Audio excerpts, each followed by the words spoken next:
संपत्ति सब भी नहीं बुलाए, सुख संपत्ति सब भी नहीं बुलाए, सुख संपत्ति सब भी नहीं बुलाए, सुख संपत्ति सब भी नहीं बुलाए।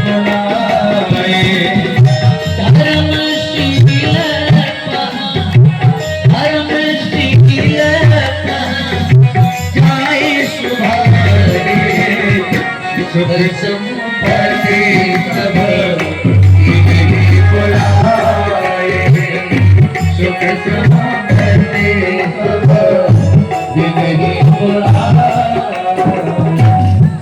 सुख और संपत्तियां बिना बुलाए ही धर्मात्मा के पास चली आती हैं। भगवान ने धर्म के स्थापना किया। एक बात और, अगर राजा अधर्मी हुआ, अगर राजा पापी हुआ, शासक पापी हुआ, तो 7 ईतियां आती हैं। कितनी? 7। अतिवृष्टिर अनावृष्टिर मूर्छना सर्वभातुका स्वचक्रम पर चक्रम च शक्तित्य स्मिता, ये 7 ईतियां आती हैं। महाराज उग्रसेन से कहा, नाना राजा तो बन गए हो, लेकिन धर्म पूर्वक राज्य करना, मैं संरक्षक हूँ।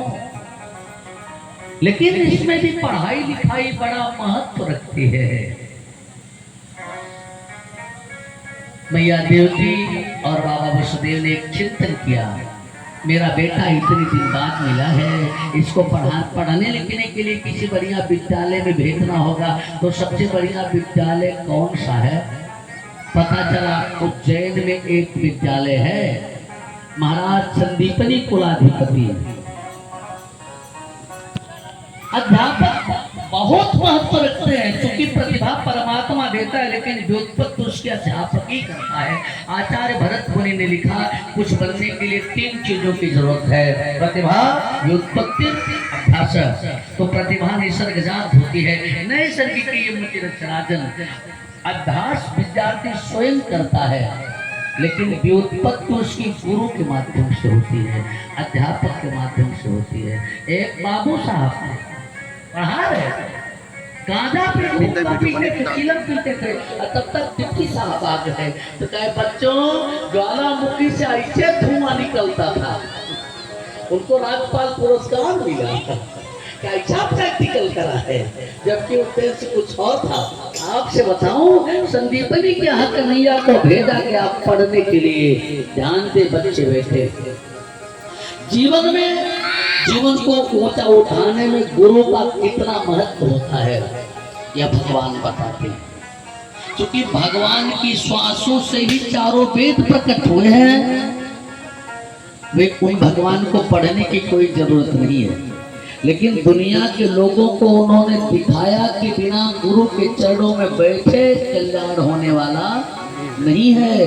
गए संदीपनी के आश्रम में तो अपने आप को पूर्ण समर्पित कर दिया गुरुदेव भगवान के चरणों में, और एक निवेदन करते हैं कि नन्हा सा फूल हूँ मैं, चरणों की धूल हूँ मैं, नन्हा सा फूल हूँ, चरणों की धूल हूँ, नन्हा सा फूल हूँ मैं, चरणों की धूल हूँ मैं, आया हूँ मैं तो तेरे पास, गुरु जी मेरी पूजा करो स्वीकार, गुरु जी मेरी पूजा करो स्वीकार।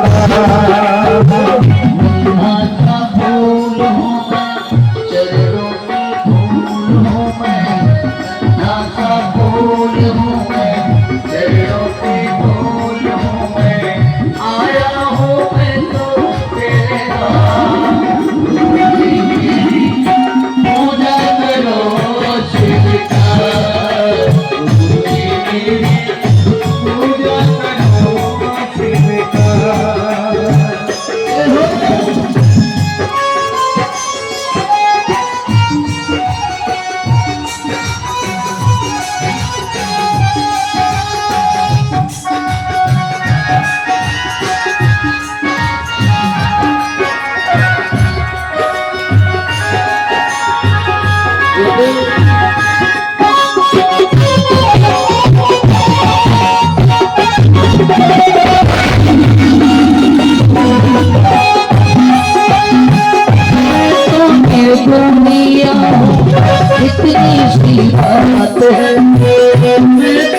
दुनिया निकली सी बात है, मेरे जीवन की डोरी अब तेरे हाथ है, मेरे जीवन की डोरी अब तेरे हाथ है।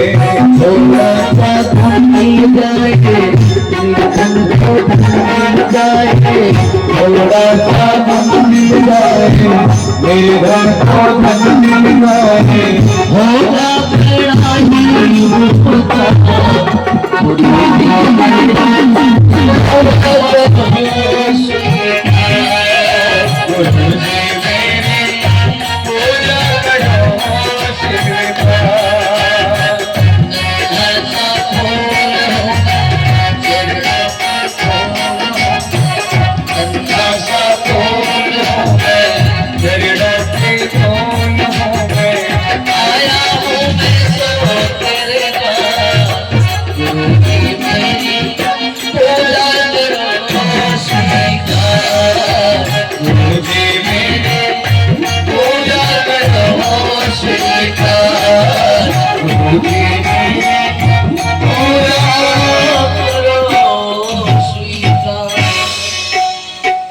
जब गुरुदेव भगवान की कृपा मिलती है तो ब्रह्म विद्या सहज ही प्राप्त हो जाती है। श्री गुरु पद मणिगण ज्योति सुमिरत दिव्य दृष्टि ही होती। चिंता लोक सुखम संगीता करें सुरद्रोह स्वर्ग समो पदम प्रेक्षति गुरु प्रीतो वैकुंठम योगे दुर्लभम।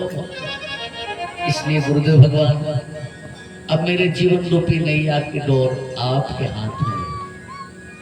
तो गुरु जी भी ऐसा शिष्य पा करके धन्य हो गए जो किसरम सुनते जगत गुरु, जो जगत गुरु है वह मेरा शिष्य बन करके आया है। भाग्य से ऐसा शिष्य मिलता है, क्या कहना, स्वीकार का शिष्य के रूप में। और यही सुदामा नाम के एक ब्राह्मण से भगवान की मित्रता हुई। कुछ दिन परमात्मा ने अध्ययन किया, माने अल्पकाल विद्या सब आई राखों की तरह। और उसके बाद गुरुजी से आज्ञा लिया, अब आगे क्या क्या है। तो गुरुजी ने कहा कि यहाँ लोग सेवा करने आते हैं, अब विद्या अध्ययन करने आते हैं, शिक्षार्थ आते हैं और सेवार्थ यहाँ से जाते हैं। अब जाकर सेवा करो, समाज की सेवा करो। अच्छा आप लोग बताएं, मेरे शब्द स्पष्ट सुनाई दे रहे हैं कि नहीं सुनाई दे रहे हैं? नहीं सुनाई दे रहे हैं? स्पष्ट है कि नहीं? ये को जाता है बाबू, क्या थोड़ा सा कम है?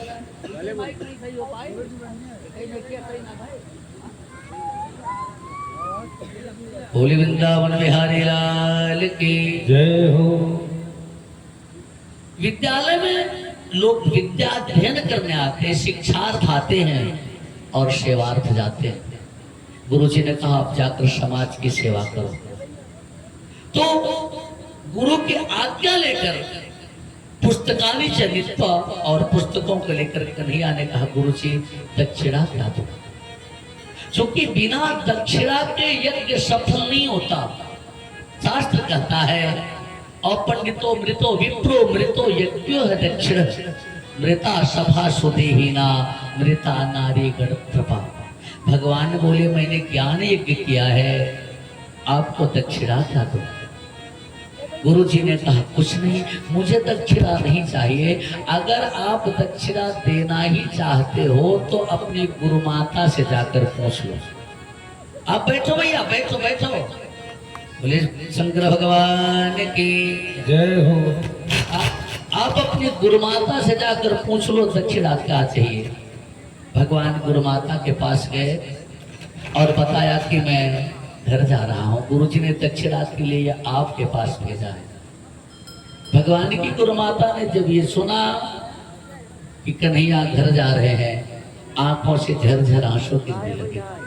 प्रभु बोले मैया यह तो विद्यालय है, यहाँ विद्यार्थी पढ़ने आते हैं और विद्या अध्ययन करने के बाद चले जाते हैं।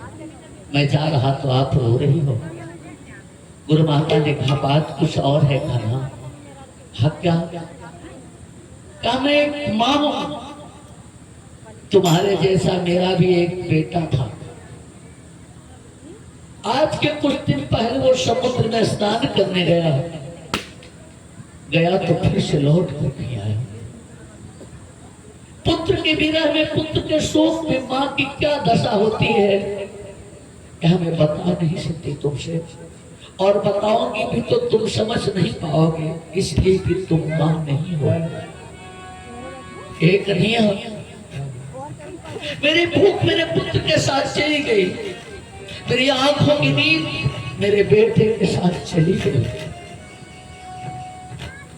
लेकिन जब मैंने तुमको देखा तो मुझे लगा कि तुम्हारे रूप में मेरा बेटा ही आ गया है। अब जा रहे हो तो मेरे वही दुख के दिन लौट आएंगे।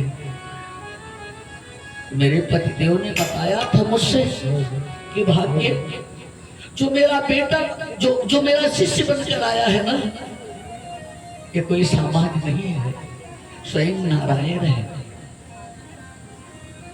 तो कन्हैया नारायण के लिए तो कुछ भी असंभव नहीं है ना, तुम कुछ भी करने में समर्थ हो ना। मैं तुम्हारी गुरुमाता बनकर तुमसे दक्षिणा तो नहीं मांगती, लेकिन एक मां बनकर के एक निवेदन करती हूँ, एक मां बनकर के भीख मांगती हूँ। अगर संभव हो तो मेरे हृदय के टुकड़े को ला दो, मेरे बेटे को ला दो, मेरे बेटे को ला दो। भगवान ने कहा लाऊंगा भैया। तुरंत समुद्र के पास पहुंचे और सीधे आदेश किया, गुरुपुत्र प्रतीता। बिना विलंब किए सागर दौड़ा सामने आया। सरकार आपका गुरुपुत्र मेरे पास नहीं है। भगवान बोले वो तुम ही तो स्नान करने आए थे ना, तो गए कहां? सागर बोला मुझ में एक दैत्य रहता है, शंख में रहता है, उसका नाम है पंचजन। हो सकता है उसने कैद कर लिया हो प्रभु, आप आकर स्वयं देख लो। भगवान सागर में प्रवेश किए तो उस पंचजन दैत्य से युद्ध हुआ, गुरुपुत्र तो नहीं मिला, दैत्य मारा गया और पांचजन्य नाम का वह शंख भगवान को मिला। भगवान की शंख का क्या नाम है? बच्चे ध्यान दें, पांचजन्य। और वही शंख लेकर के प्रभु सीधे यमराज के द्वार पर पहुंचे। इतनी तेजी के साथ भगवान ने शंख बजाया कि यमराज दौड़ते हुए आ गए, दरवाजे पर आ गए। अरे सरकार, आपने आने का क्यों कष्ट किया? मुझे बुला लिया होता। भगवान ने कहा बुला लेता राजन, अगर मेरा काम होता तो बुला लेता, केवल गुरुदेव भगवान का काम होता तब भी उनसे निवेदन कर कुछ विलंब कर सकता था। लेकिन हे राजन, मेरी गुरुमाता के आंसू मुझे नहीं भूल रहे। जल्दी से मेरे गुरु भाई को लाओ। गुरुपुत्र मिहानीतम, जल्दी से मेरे गुरुपुत्र को यहाँ लाओ। गुरुपुत्र मिहानीतम निज कर्म निबंधन आने स्व महाराज मच्चासन पुरस्कृत। हे महाराज, जल्दी से मेरे गुरुपुत्र को मेरे पास लाओ। यमराज बोले महाराज, मेरे यहाँ जो भी आता है, चूंकि आपने मुझे एक काम सौंपा है, पापियों को मैं दंड देता हूँ। मेरे यहाँ जो भी आता है अपने कर्म के अनुसार दंड पाता है। अगर आपके गुरुपुत्र को लाकर मैं आपको दे दूं तो उनके कर्मों का क्या करूं? भगवान ने कहा उन्हें कर्म के बंधन से मुक्त कर दो। गुरुपुत्र मिहानीतम निज कर्म निबंधनम आने स्व महाराज मच्चासन पुरस्कृत। आज जल्दी से उन्हें कर्म के बंधन से मुक्त करके मेरे पास ला दो। सत्यनारायण जी बैठे हैं, बच्चा सेठ जी बैठे हैं, लोग परम सत्संगी हैं। हो सकता है आपके मन में एक संशय हो। गीता में कन्हैया कहते हैं अवश्य में भोक्तव्यम कृतम कर्म शुभाशुभम। भागवत में कह रहे कर्मणा जायते जन्तु कर्मण्यो विलीयते सुखम दुखम भयम क्षेमम कर्मण्येव अभिपद्यते। पंचतंत्र कह रहा यद भावि तद भवत्येव यद भाव्यम न तद भवेत्। बोले वृंदावन बिहारी लाल की। अभी आप लोग बैठिए, जब भगवान का विवाह हो जाएगा कथा के विश्राम पर सभी लोग आइएगा, भागवत भगवान को प्रणाम करिएगा, अवसर मिलेगा। अभी कथा चलने दें। गोविंद बोलो हरि गोपाल गोविंद बोलो हरि गोपाल बोलो गोविंद बोलो हरि गोपाल गोविंद बोलो हरि गोपाल बोलो गोविंद बोलो हरि गोपाल गोविंद बोलो हरि गोपाल बोलो गोविंद बोलो हरि गोपाल गोविंद बोलो हरि गोपाल बोलो राधा रमण राधा रमण हरि गोविंद बोलो राधा रमण हरि गोविंद राधा रमण हरि गोविंद बोलो जय हो। एक बात निवेदन कर रहा था, यदि कर्म का फल मिलना ही है तो पूजा पाठ करने से क्या फायदा। मन में एक शंका पैदा हो सकती है ना, कहने कि ये आपके भाग्य में है, प्राप्त विमर्थम लभते मनुष्य। कर्म किया था तो भोग रहे, सुखम दुखम भयम क्षेमम कर्मण्येवाभिपद्यते। अवश्य में भोक्तव्यम कृतम कर्म शुभाशुभम। तो भगवान की पूजा करने से क्या कर्म का फल बदल जाएगा, टल जाएगा या खत्म हो जाएगा।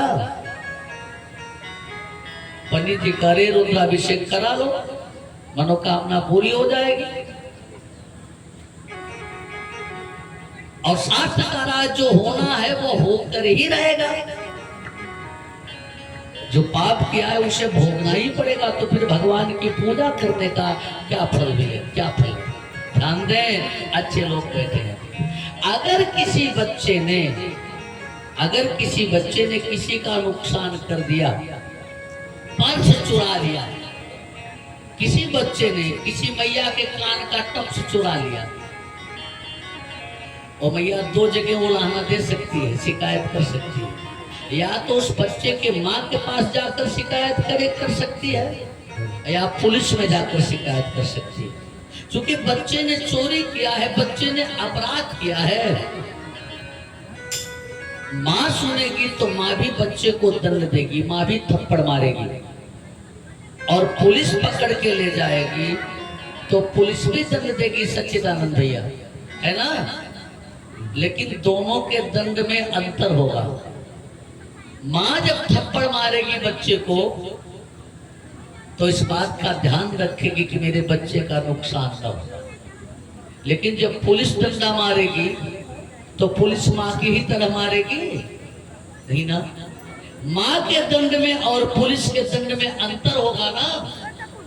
जो भगवान व्यक्ति जो कर्म करता है उसे भोगना ही पड़ता है, लेकिन जो भगवान का हो जाता है उसके दंड का विधान भगवान अपने हाथ में ले लेते हैं। तो भगवान माँ की तरफ थप्पड़ मारते हैं, लेकिन जो भगवान का नहीं होता तब उनके दंड का विधान यमराज ही करते हैं। और आचार्य लोग जानते हैं यमराज का दंड लोहे का है, तो कैसा दंड देते हैं। आज भगवान कह रहे मेरे गुरुपुत्रों को मुझे ला करके दे दो, और साथ ही साथ उनका कर्म बंधन भी मुझे ही दे दो।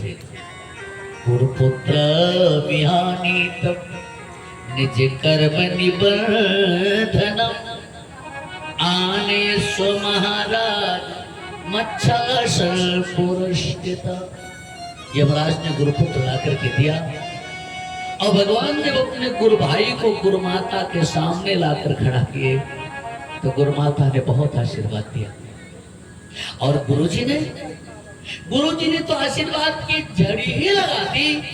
एक बात कहा, कृष्ण मैंने तुम्हें जो ज्ञान दिया है वह काल से प्रभावित नहीं होगा, क्योंकि समय के साथ धीरे धीरे सब कुछ भूलता जाता है। गुरु जी ने आशीर्वाद दिया कि मैंने तुम्हें जो ज्ञान दिया है यह कभी नहीं भूलेगा और शास्त्रार्थ में तुम्हें कोई पराजित नहीं कर पाएगा। तो गुरु की चरण जल से अपना अभिषेक किया भगवान ने, और जब घर पहुंचे तो भगवान के एक सखा थे, एक मित्र थे, उनका नाम था उद्धव।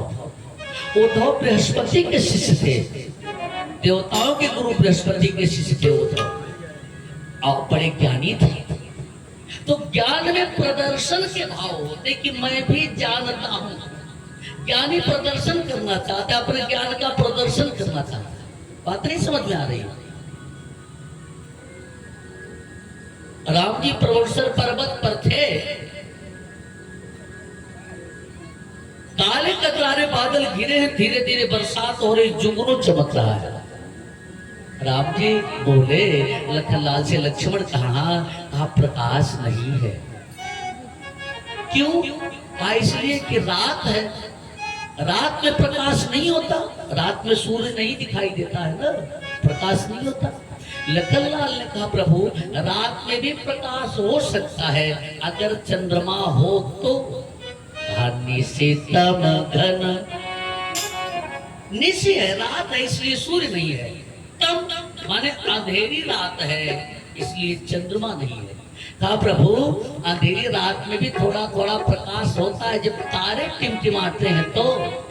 भगवान ने कहा विडंबना है लक्ष्मण, तारे भी नहीं दिखाई दे रहे। कहा क्यों? कहा घन बादल छाए हैं, निशितम घन तब खद्योत पिराजा। खद्योत माने जुगनू, कहीं कहीं जुगनू चमक रहे हैं। अच्छा जुगनू चमकते फिर बुझ जाते हैं ना, कई कई जुगनू चमक रहे हैं। लक्ष्मण ने कहा प्रभु ये तो बड़े परोपकारी हैं, जहाँ सूर्य ने साथ छोड़ दिया, चंद्रमा ने साथ छोड़ दिया, तारों ने साथ छोड़ दिया, वहाँ जुगनू कमाल संभाल लिए हैं, चमक रहे हैं। कहा लेकिन लक्ष्मण ये अगर हमेशा चमके तब तो रास्ता दिखेगा थोड़ा बहुत, नहीं तो चमकते फिर अपनी चमक बुझा लेते हैं। जरा इनसे कहो ना हमेशा चमके। लक्ष्मण ने कहा जुगनू, हाँ तुम हमेशा चमको ना। अरे थोड़ा ही प्रकाश है लेकिन हमेशा चमको तब रास्ता दिखेगा। तो जुगनू ने कहा मैं किसी को रास्ता दिखाने के लिए थोड़े चमक रहा हूँ। तब कहा मैं अपनी चमक दिखाने के लिए चमक रहा हूँ कि मुझमें भी चमक है। तो कुछ लोग अपनी चमक दिखाने के लिए चमकते हैं कि मुझमें भी चमक है। उद्धव जी भी अपने ज्ञान का प्रदर्शन करना चाहते थे। कहा परमात्मा को ज्ञान से पाया जा सकता है, ज्ञान श्रेष्ठ है। तो भगवान ने कहा नहीं प्रेम श्रेष्ठ है। कहा नहीं ज्ञान, कहा नहीं प्रेम। यद्यपि प्रभु तर्क के आधार पे उद्धव को पराजित कर सकते थे, लेकिन सोचा कि अगर मैं उद्धव को पराजित करूंगा, उद्धव जानते हैं कि मैं भगवान हूं, मैं उद्धव को पराजित करूंगा तो उद्धव को ये अहंकार होगा कि भगवान के अलावा कोई मेरा अज्ञान दूर ही नहीं कर पाया। उद्धव गोपियों को कमाल समझते हैं, तो इन्हें ब्रज की गोपियों के बीच में भेज दूं, उन यदुवंश की कुमारियों के बीच भेज दूं जिन्होंने कुछ नहीं पढ़ा लिखा है, जो खाली गैया चराती हैं, घास छीलती हैं, गाय धोती हैं, जरा उनके बीच भेज दूं। जब ये उनसे पराजित होंगे तभी इनका अहंकार खत्म हो जाएगा। एक दिन भगवान मुंह लटका कर बैठे, उद्धव जी पूछे आप दुखी क्यों हो? सच्चिदानंद भैया बैठ जाए।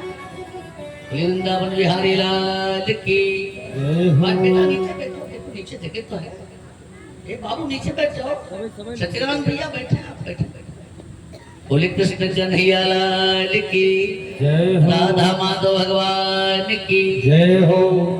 गोविंद बोलो हरि गोपाल, गोविंद बोलो हरि गोपाल बोलो।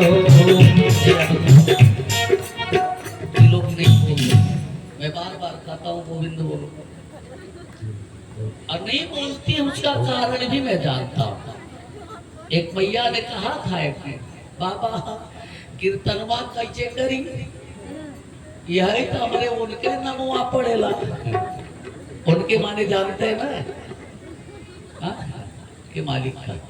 तो अगर किसी के मालिक का नाम भी कीर्तन में पढ़ रहा है सीताराम है राधे श्याम है मोहन है मुरारी है तब भी कीर्तन कर सकते हैं। कीर्तन में नाम लेने पर उम्र बढ़ती है। ऐसे सामान्य ढंग से मत नाम लो कि यार सीताराम एक कप चाय पिला दो ये मत करो नाम लो। अच्छा वैसे भी हमारे भगवान के 1000 नाम हैं तो एक नाम और बता देता हूँ इनको मुदित बाबू एक आध दो नाम बता देता हूँ बता दूं हाँ गोविंदा गोपाला जय हो गोविंदा गोपाला मन भजले हरि का प्यारा नाम है गोविंदा गोपाला मन भजले हरि का प्यारा नाम है। गोविंदा गोपाला भजले हरि का प्यारा नाम है। जय हो गोविंदा गोपाला मन भजले हरि का प्यारा नाम है। हरि का प्यारा नाम है हरि का प्यारा नाम है। गोपाला हरि का प्यारा नाम है।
गोपाला भजले हरि का प्यारा नाम है।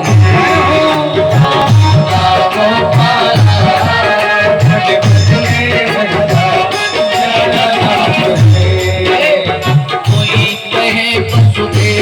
बजाते हैं। कोई कहे नंदलाला कोई कहे नंदलाला कोई कहे वसुदेव के नंदन कोई कहे नंदलाला कोई कहे नंदलाला। रास रचाए वृंदावन में रास रचाए वृंदावन में बोले मुरली वाला गोपाला भजले हरि का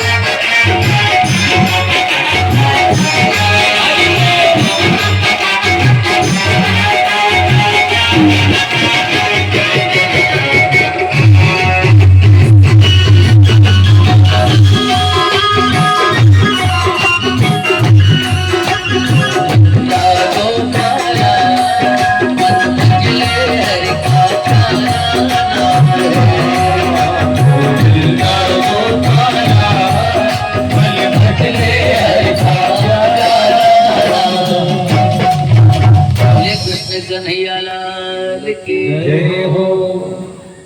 यहाँ भगवान ने एक बात की उद्धव से कहा, उद्धव मुझे मैया की याद आ रही है, मुझे सखियों की याद आ रही है, गोपियों की याद आ रही है। उन गोपियों की जब मैं उनके साथ होता था तो एक एक रात आधे छड़ के समान बीत जाती। आस्था छपा पृष्ठतमेन नीता मयैव वृंदावन गोचरे। आए उठो, गोपियों के साथ अपने बाल बाल सखा जनों के साथ वृंदावन में जब मैं गैया चलाता था, कभी कभी हम लोग रात रात भर वही बैठे बात करते रह जाते, पूरी रात आधे छड़ के समान बीत जाती थी। आस्था छपा पृष्ठतमेन नीता मयैव वृंदावन गोचरे। लेकिन अब जब वो मेरे साथ नहीं है तो एक रात एक कल्प के समान बीत रही है। पुनरंगत आसाम में हीना मया कल्प समा बभू। तो मैं सोच रहा हूँ कि उनकी भी एक रात एक कल्प के समान बीत रही होगी। एक काम करो उद्धव, कहा क्या? कहा आप जा करके उन गोपियों से कह तो मुझे भूल रहे, वे मुझे भगवान मानती हैं, उनसे कहो कि निर्गुण ब्रह्म की उपासना करें। आप तो वेदांत के ज्ञाता हो, आपके तर्कों का क्या उत्तर दे पाएंगे? आप जाओ ना। गच्छोथो ब्रजम सौम्य पितृनो पीतिमाव गोपीनां मत वियोगाधिम मत संदेशैर विमोचय। गोपियां मेरे विरह के सागर में डूब रही है, उतरा रही है। मत संदेशैर विमोचय, उन्हें मेरा संदेश दे दो कि वे मुझे भूल जाएं। उद्धव ने कहा ये काम तो मैं चुटकी बजा के कर सकता हूँ। भला वो कमार ग्वालिनी मेरे वेदांत का, मेरे दर्शन का क्या उत्तर दे पाएंगी? भगवान ने कहा जाओ तो पता चलेगा।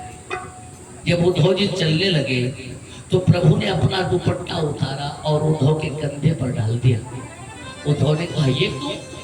भगवान बोले अगर मेरा वस्त्र ओढ़ कर जाओगे तो तुम्हें मेरा परिचय देने की जरूरत नहीं पड़ेगी, क्योंकि जो कपड़ा हमेशा पहना जाए और कम धोया जाए उसमें शरीर की गंध समाई रहती है।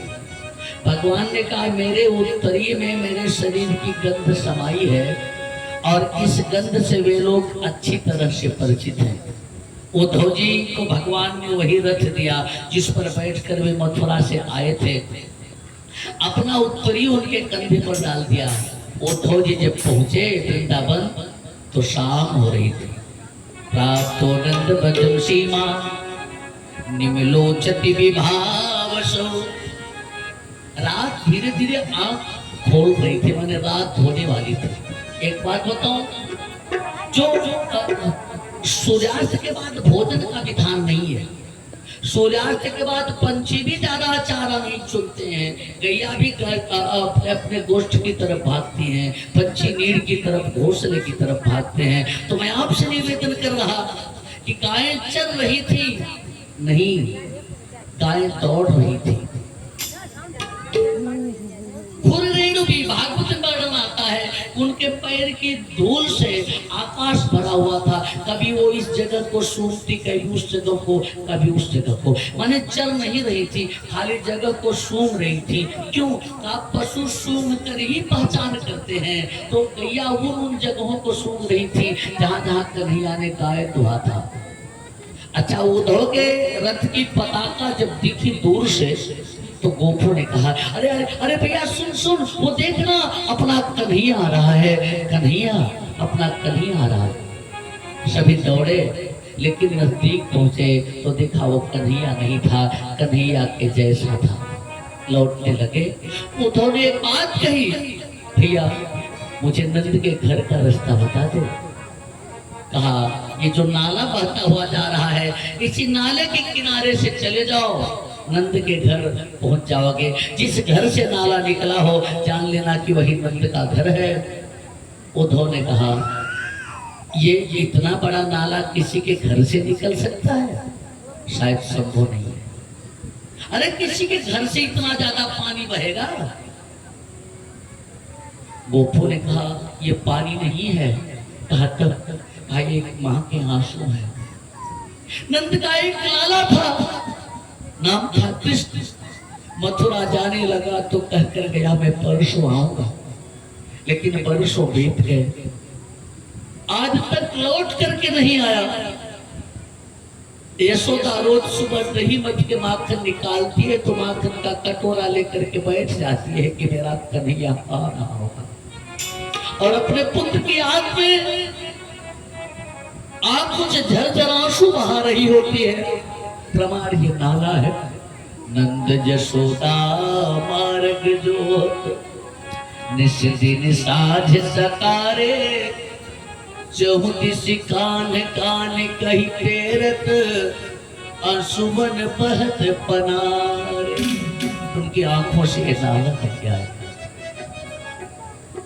उद्धव जी ने सोचा कि कोई माँ इतना भी रो सकती है बेटे के लिए। रथ दौड़ाया और जब नंद की पौड़ी के पास पहुंचे, आज नंद की पौड़ी पर, नंद की बनेरी पर, घर की बनेरी पर मुंडेर जिसको कहते हैं, उस पर कौवा बोला। ऐसे आने लोग बैठे हैं। पहले मोबाइल का जमाना नहीं था बिटिया। जब कौवा बोलता था घर की मुंडेर पर तो ये लगता था कि कोई आ रहा है। हम लोग सोचते मामा जी आ रहे होंगे, क्योंकि मामा जी आते थे तो मिठाइयाँ लाते थे। या सोचते पिताजी की चिट्ठी आ रही है। तो यशोदा की मुंडेर पे कौवा बोलने लगा तो यशोदा मैया ने सोचा कि शायद मेरा कन्हैया आ रहा है। उस काग से कहती है कि बोल बोल कागा मेरा, लाल कब आएगा। बोल बोल कागा मेरा, लाल कब आएगा। बोल कागा मेरा, लाल कब आएगा।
कन्हैया गैया चराने गया तो सोचने लगी अब तो शाम हो गई, मेरा लाला भूखा होगा,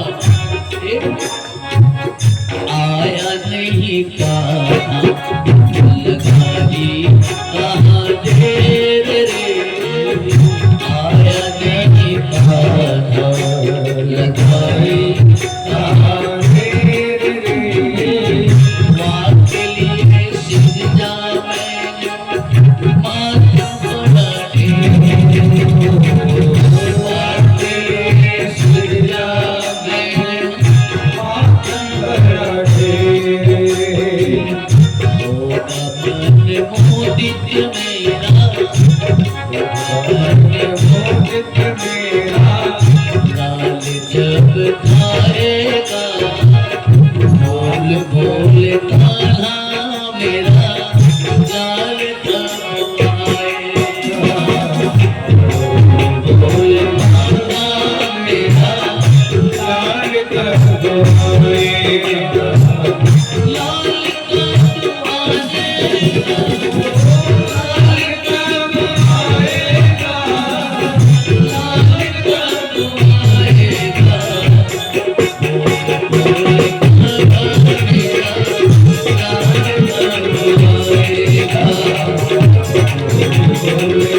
बाबा नंद ने कहा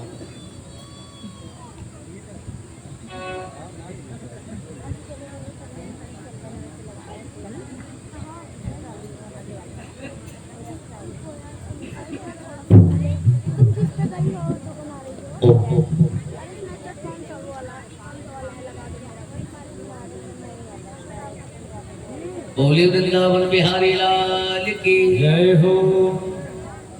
आज पूर्व निर्धारित समय जो रहा है सत्य यज्ञाचार्य जी का कुछ परामर्श है ऐसा कि 7 बजे आरती हो जाए। आज तो कोशिश करेंगे 7 बजे तक आरती का। यह है कि कथा आज विसर्जन का समय है, उपसंहार का है और ढेर सारी कथाएं हैं, तो योजना यही बनी थी कि 8 बजे तक अपन चलेगा। कोशिश करते हैं, देखते हैं 7 सवा 7 तक कथा चलाते हैं, उसके बाद आरती होगी और फिर जैसा यज्ञाचार्य जी का निर्देशन। तो आइए हम आप कुछ कथा व्यास विधि से सुनेंगे और कुछ समाज विधि से सुनेंगे। बोले कृष्ण कन्हैया लाल की जय हो। भगवान की लीला गजब है, प्रभु की लीला को परिपाक करते नहीं बनता। आपसे निवेदन करूं, बाबा नंद ने यशोदा से कहा कन्हैया मथुरा नहीं गया, गैया चराने नहीं गया, वह मथुरा गया है। यशोदा की आंखों के सामने भगवान के मथुरा जाने का वो दृश्य जब घुमा तो बेहोश होकर गिर पड़ी। वो धोरी रथ से कूद कर दौड़े। भगवान के उसे उत्तरी का से हवा किया, उत्तरी भगवान का था, उसमें भगवान के शरीर की गंध समाई हुई थी। तो यशोदा की नाक में जब वह गंध गई तो उन्हें लगा कि मेरा कन्हैया आ गया है, लेकिन देखा तो कन्हैया नहीं था। उद्धव का हाथ पकड़कर पूछने लगी तू कौन है? ये उत्तरी तो मेरे लाला का है, इस गंध से मेरी नाक अच्छी तरह परिचित है, लेकिन तू बता तू है कौन? तो मेरा लाला नहीं। उद्धव ने कहा लाला किसी खरिया ने कहा मेरा बेटा। सुनो, जिसे तुम इतना बेटा कह रही हो उसकी कोई माँ नहीं है, वो भगवान है। न माता न पिता तस्य न भार्या न सुआदय।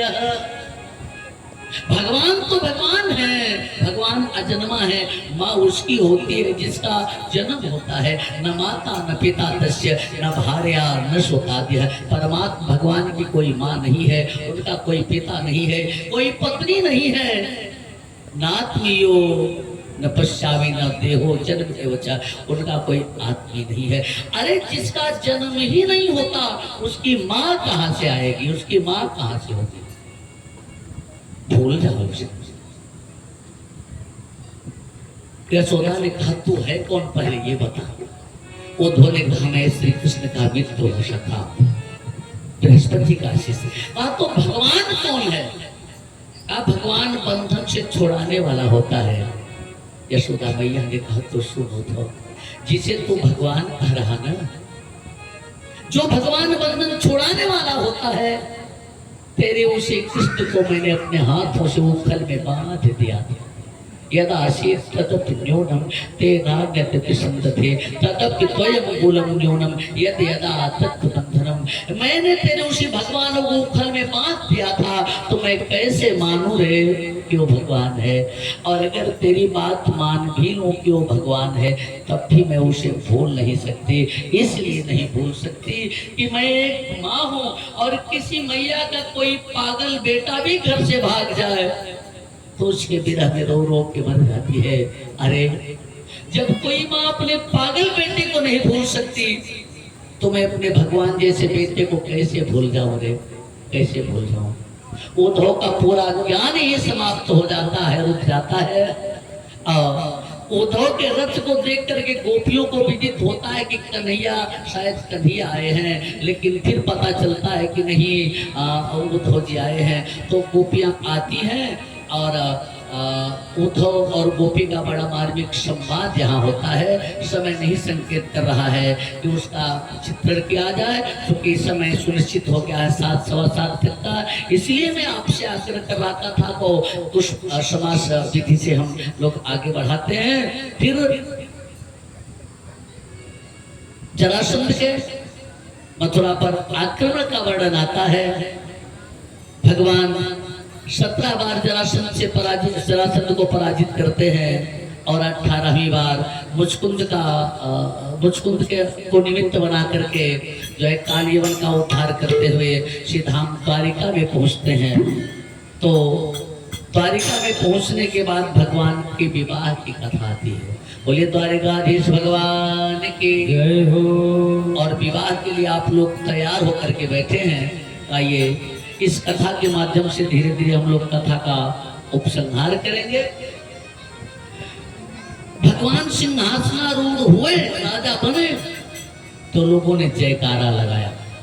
जब द्वारिका प्रभु पहुंचे तो ब्राह्मणों ने उनके सिर पर मुकुट रख करके द्वारिकाधीश बना दिया है। आप भी जयकारा लगा लें। बोलिए द्वारिकाधीश भगवान की जय हो। मुदित भैया ने सहयोग किया आप लोगों का मैं समझ रहा हूँ, सबने जयकारा नहीं लगाया। एक बार फिर से जयकारा लगाएं। बोलिए द्वारिकाधीश भगवान की जय हो।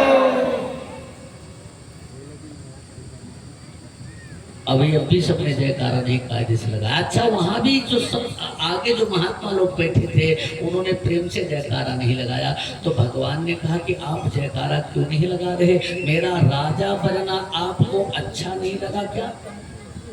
बाबा लोगों ने कहा कि राजा बनना अच्छा तो लगा, लेकिन आपकी जिम्मेदारी भी बढ़ गई है, उसे आप निर्वहन नहीं कर पाओगे। कहा इसलिए कि अभी आपका विवाह नहीं हुआ है।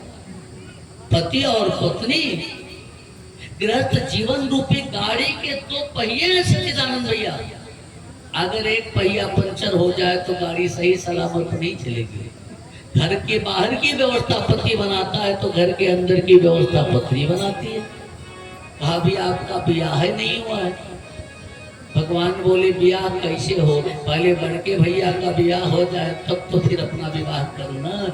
तो बड़के भैया का माने हलधर जी का विवाह रेवत की कन्या रेवती से कराया संतों ने। उसके बाद भगवान का विवाह हुआ। कहा महाराज जी भगवान का विवाह सुनाइए। तो कहा भगवान की 16,108 रानियां थी। कितनी? 16,108। बोले वृंदावन बिहारी लाल की जय हो।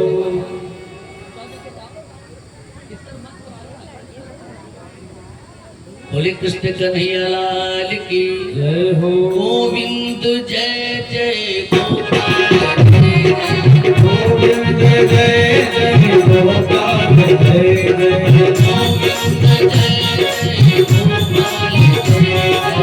गोविंद जय जय गोपाल जय जय। गोविंद जय जय गोपाल जय जय। गोविंद जय जय गोपाल जय जय। गोविंद जय जय गोपाल जय जय। गोविंद जय जय गोपाल जय जय। गोविंद जय जय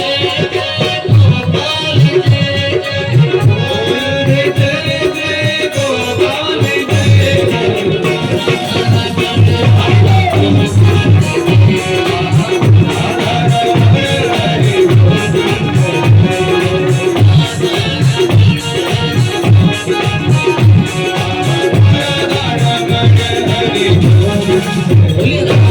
भगवान की जय हो। भगवान के 16,108 रानियां थी, जिसमें 8 विवाह अलग अलग समय पर हुआ था और 16,100 विवाह एक ही समय हुआ था। तो राजर्षि परीक्षित ने कहा हाँ प्रभु, मैंने भी सुना था कि राक्षस विधि से इन्होंने विवाह किया। भगवान भीष्म के सुता रुक्मिणी रुचिरानना राक्षसेन विधानेन उपमेति सुत। मैंने सुना कि प्रभु ने राक्षस विधि से विवाह किया था। सुखदेव भगवान ने कहा नहीं रे, वेद विधि से विवाह हुआ। वर्णन आता है भगवान भीष्म सुतामेवं निर्जित भूमिका।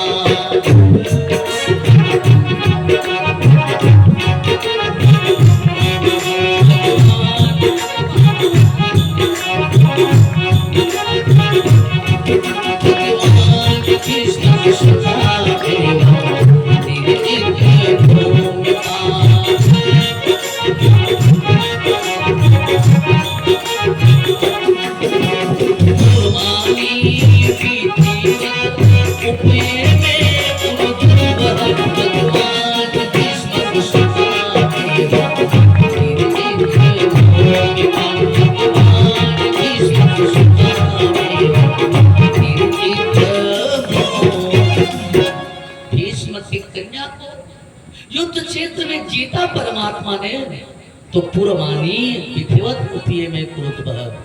युद्ध क्षेत्र में जीत कर अपने नगर में लाए, द्वारिका में तो विधिवत विवाह किया। कहा महाराज जरा यह कथा मुझे सुना दीजिए। तो सुखदेव भगवान कहते हैं कुंडिनपुर नरेश भीष्म के 5 पुत्र थे, रुक्मी, रुक्मरथ, रुक्मकेश, रुक्मबाहु और रुक्ममाली। एक सुंदर सी कन्या थी, सुंदर सी बिटिया थी, उसका नाम था रुक्मिणी। अच्छा, रुक्मिणी जब विवाह के योग्य हुई तो पिता को चिंता हुई विवाह कहाँ किया जाए। हर पिता को चिंता होती है।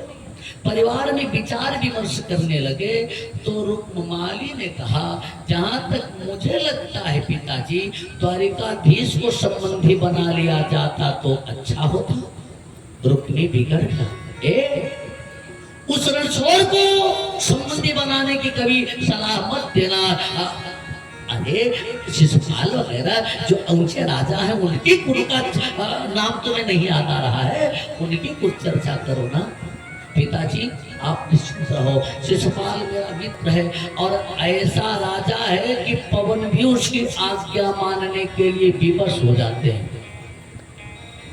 आप निश्चित रहो, मैं सारी व्यवस्थित कर दूंगा। अच्छा गया और लौट करके आया कुछ दिन बाद, तो पिताजी से कहा, पिताजी कहा, हाँ परसों विवाह होगा, बारात आ रही परसों, जल्दी से स्वागत सत्कार की तैयारी कर लो। पिताजी ने कहा इतनी जल्दी? अरे कहा पंडित जी कह रहे थे इसके बाद विवाह का मुहूर्त नहीं, परसों बारात आ रही, सब तिलक परीक्षा सब कुछ यही हो जाएगा। आज चलो भाई, अच्छा राजा क्या हुई और तुरंत विवाह की तैयारी होने लगी। जब यह खबर रुक्मिणी को मिली तो काटो तो खून नहीं, आत्महत्या करने दौड़ गई। भाभीियों ने कहा क्यों? कहा मैंने द्वारिकाधीश को अपना पति मान लिया। और कोई भारतीय नारी जीवन में एक बार पति रूप में किसी का वर्ण करती है। अच्छे लोग बैठे हैं, पढ़े लिखे लोग बैठे हैं। स्वामी विवेकानंद जी अमेरिका की धरती पर थे, एक कब्रिस्तान के पास से गुजर रहे थे तो देखा एक देवी किसी कब्र पे पंखा झल रही थी। कब्र समझते हैं ना, जिसमें लोग दफनाए जाते हैं। पूछा विवेकानंद जी ने ये कब्र किसकी है? तो किसी ने बताया इसके पति की है। अरे कहा वाह भाई, इतनी बड़ी पतिव्रता। भारत की नारियां भी पतिव्रता रही है, अपने पति को पंखा झला है। अब तो आज बिजली की व्यवस्था है, लेकिन पहले जब बिजली की व्यवस्था नहीं थी तो पंखा से काम चलता था। अब भारत की नारियां भी अपने पति को पंखा झलती थी, लेकिन वाह देवी, ऐसी पतिव्रता तो मैंने आज तक नहीं देखा। जरा अपने चरण की धूल मुझे तो माथे से लगाऊंगा। कहा क्यों? कहा मरे हुए पति को पंखा झल रही होती। कहा सुनो, तुम इंडियन हो क्या? हाँ। कहा तो सुनो, यह मेरा 19वां पति था। कितना? 19वां। आज जब यह मरने लगा तो एक वचन इसने लिया था कि जब तक मेरी कब्र न सूखे तब तक तुम 20वां विवाह मत करना। तो पंखवा इसलिए झल रही हूं कि कब्रिया जल्दी सूख जाए। लेकिन निवेदन करो, हम आप तो सनातन संस्कृत के हैं, जहां महाराज सरियाती ने सुकन्या जैसी सुंदर कन्या का हाथ चमन जैसे महात्मा के हाथ में दे दिया, जो बूढ़े थे। सुकन्या चमनम प्राप्य परिम पतिम परम कोपनम, जो मरने के कगार पे थे। सुकन्या प्रेम के साथ अपने उस बूढ़े पति के साथ भी चली गई और तपस्या करके अश्विनी कुमारों को धरती पर बुलाया और अपने बूढ़े पति को अपने पति व्रत के बल पर जवान बना लिया, अमर बना लिया है। ये वो भारत की भूमि है जहाँ ऐसी ऐसी पतिव्रताएं रही हैं। तो निवेदन करो आपसे। रुक्मिणी ने कहा मैंने द्वारिकाधीश को अपना पति मान लिया है, और अगर वे मुझे पति रूप में नहीं मिलते हैं तो फिर मैं आत्महत्या कर लूंगी। अच्छा, भाभीियों ने एक उपाय बताया, आत्महत्या मत करो। कहा तब? कहा एक चिट्ठी लिखो और वही चिट्ठी भेज दो, हो सकता है बात बन जाए। रुक्मिणी ने एक बड़ा प्यार भरा पत्र लिखा और एक ब्राह्मण देवता के द्वारा भिजवाया। पत्र सुनते ही द्वारिकाधीश रथ लेकर के गुंडीनपुर पहुंच गए।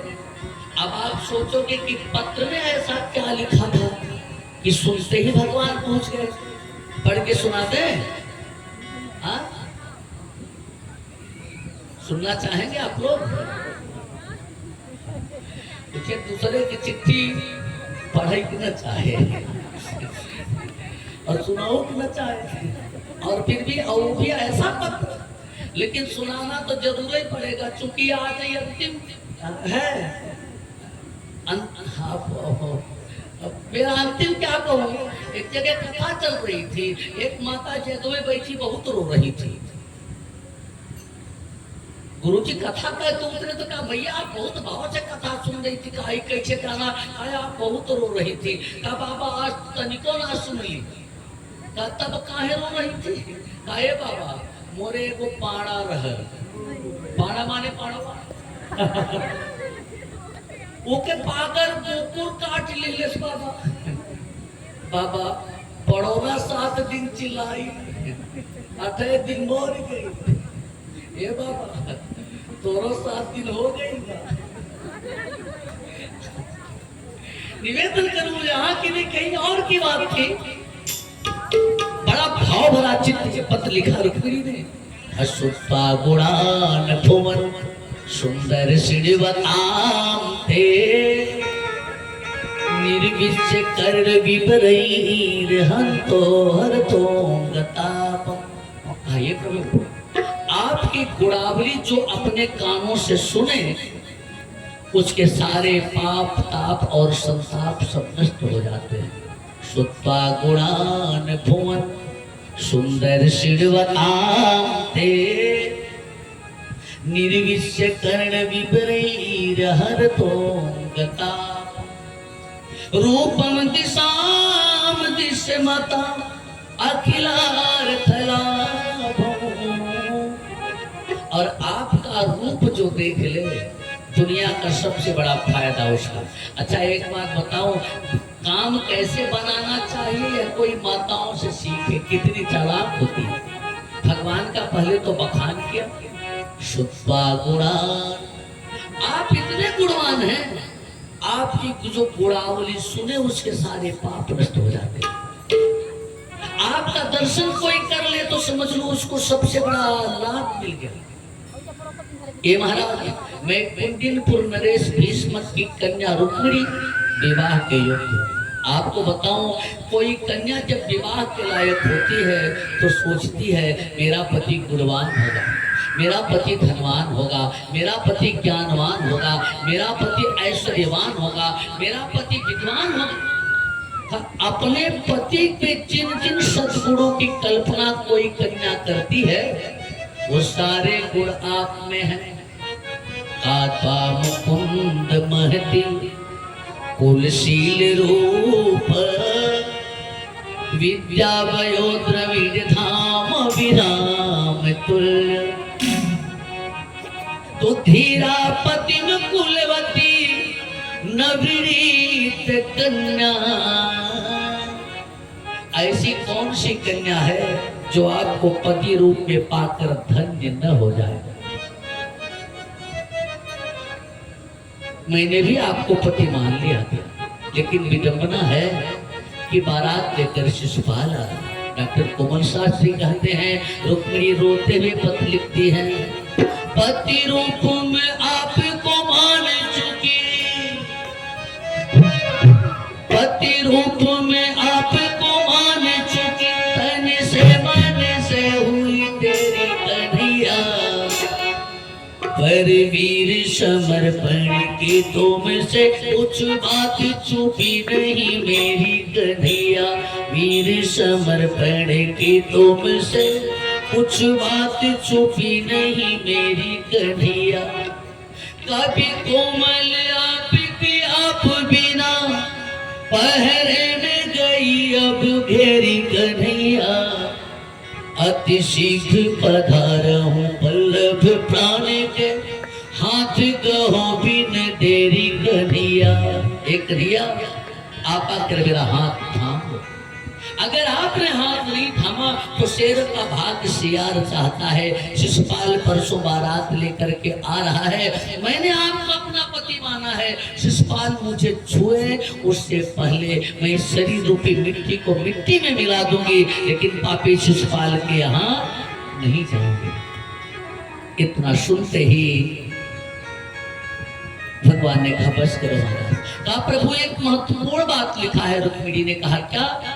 कहा लिखा है विवाह के एक दिन पहले वो गौरी के मंदिर में पूजा करने आएंगे। यही व्यवस्था है, गौरी का मंदिर नगर के बाहर है, आप वहीं चले चलो, वहीं मिल जाएंगी। भगवान ने कहा बस चलो। तुरंत रथ पर आरूढ़ हुए कुंडिनपुर पहुंचे तो पंडित जी से कहा जाकर रुक्मिणी से कह देना उन्होंने जैसा चिट्ठी में लिखा है वैसा ही होगा।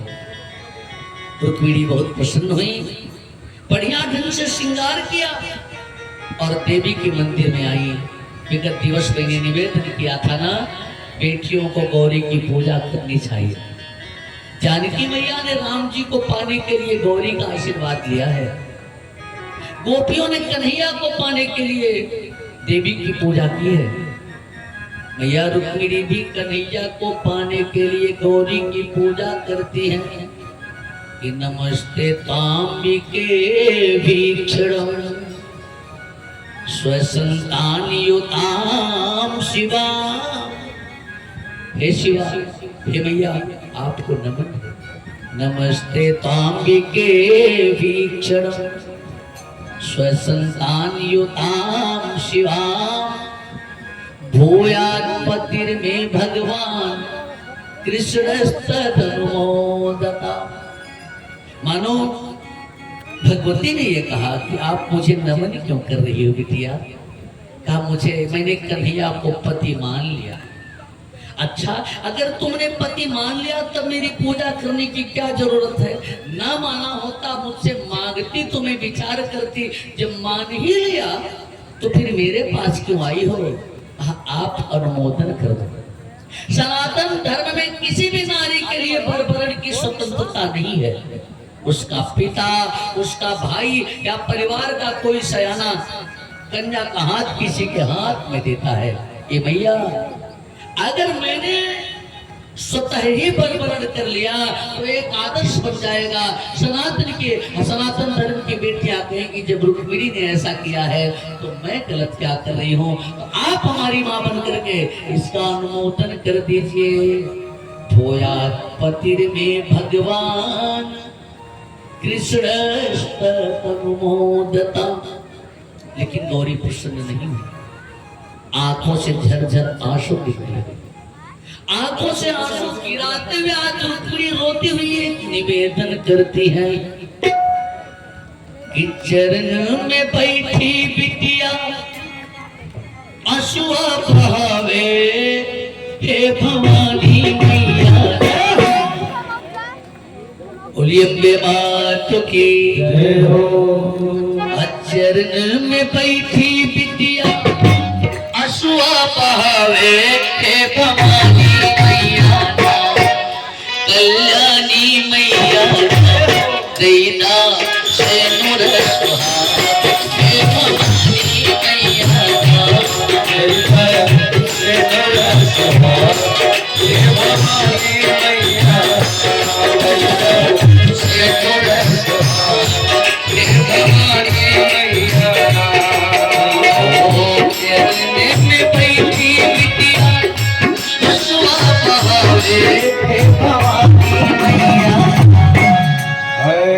चरण में बैठी बिटिया अश्वा बहावे, हे भवानी मैया, हे कल्याणी मैया, दैना से नूर सुहाग, हे भवानी मैया, दैना से नूर सुहाग, हे भवानी मैया।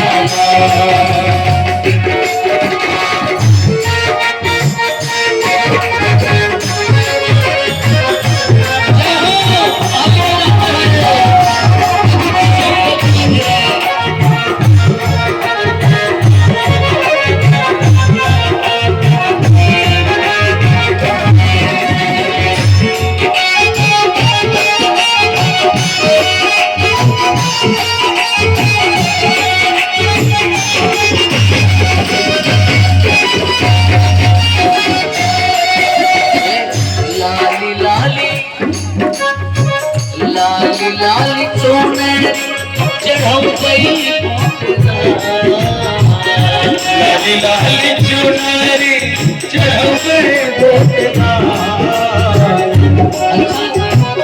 माताओं बहनों की एक विशेषता है, ये बड़ी जल्दी मनता मान देती है। हमारी काम हो जाए बाबा चौमुखवीर बाबा ऐसी पूजा करेंगे, और चौमुखवीर बाबा की पूजा नहीं करने आएगी तो औसान की गुरगुरिया मान देंगे। निवेदन करती है गोपी रुक्मिणी जी, लाली लाली चूनरी चढ़ो गई गोपना, लाली लाली चूनरी चढ़ो गई गोपना, भवानी मैया, ओ भवानी मैया, मोर जगाना सूतल था, भवानी मैया, मोर जगाना सूतल था, ओ भवानी मैया, हे भवानी मैया, हे भवानी मैया